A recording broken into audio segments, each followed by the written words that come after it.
मी काय म्हणतो की 1869 साली महात्मा ज्योतिराव फुल्यांनी 3 दिवस रायगडावर मुक्काम केला, घाणेरीची करवंदीची झुडपं बाजूला काढली आणि 1869 साली पहिल्यांदा समाधी पाहिली आणि त्या समाधीवर जी फुलं वाहिली ना, 180 वर्षांनंतर कदाचित त्या इतिहासाचं पुनरुज्जीवन झालं होतं.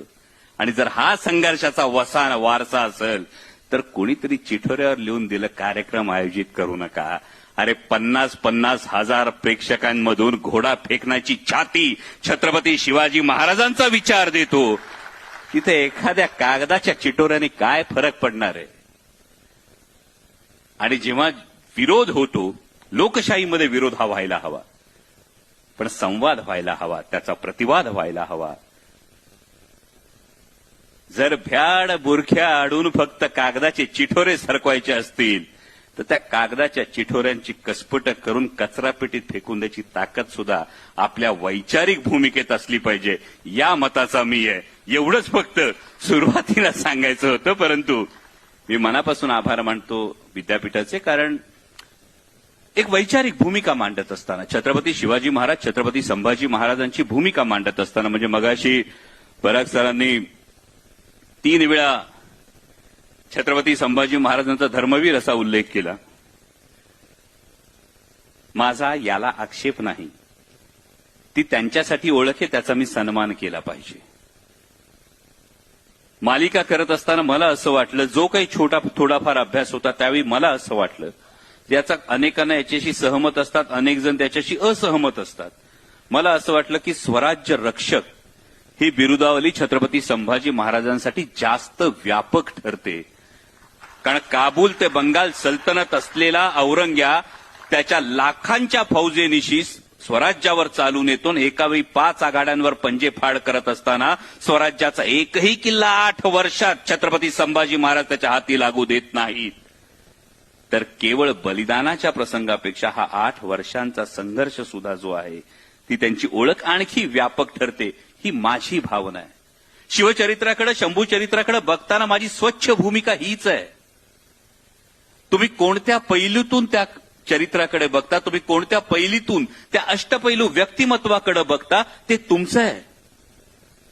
तुम्हाला फक्त ते स्वीकारता आलं पाहिजे, तुम्हाला फक्त ते अंगीकारता आलं पाहिजे. आणि छत्रपती शिवाजी महाराज ही फक्त डोक्यावर घेऊन नाचायची नाही, ती डोक्यात भिनवून घेण्याची गोष्ट आहे. ती फक्त मिरवायची नाही, ती आयुष्यभर रोज गिरवायची गोष्ट आहे. एवढं जर समजलं तर तुम्ही कोणताही पैलू उचला, तुम्ही कोणत्याही अंगाने बघा, तुम्ही कोणतंही विशेषण द्या. परवा एका न्यूज चॅनलवर बोलताना मला विचारलं, तुमची भूमिका काय? मी काही ठिकाणी सांगितलं, काही ठिकाणी आरती होते, मला पटत नाही. वैयक्तिक भूमिका म्हणून तुम्ही करू नका असं माझा हट्ट आहे का? माझा तो हट्ट नाही. एखाद्या ठिकाणी मंदिर बांधलं जातं, मला पटतं किंवा मला पटत नाही, हा माझा वैयक्तिक गाभा आहे. पण त्याचं कारण मला ठाऊक असलं पाहिजे. कारण माझं म्हणणं हेच आहे की जगाच्या इतिहासाला पडलेलं अद्भुत कोडं आणि हिंदुस्थानच्या इतिहासाला पडलेलं सुरेख स्वप्न म्हणजे छत्रपती शिवाजी महाराज. आणि छत्रपती शिवाजी महाराज हे देव नव्हते, पण आमच्यासाठी देवाहून कमी नव्हते. मर्त्य माणसाच्या जन्माला येऊन सुद्धा ही फार महत्वाची ओळख आहे तुमच्या माझ्यासाठी.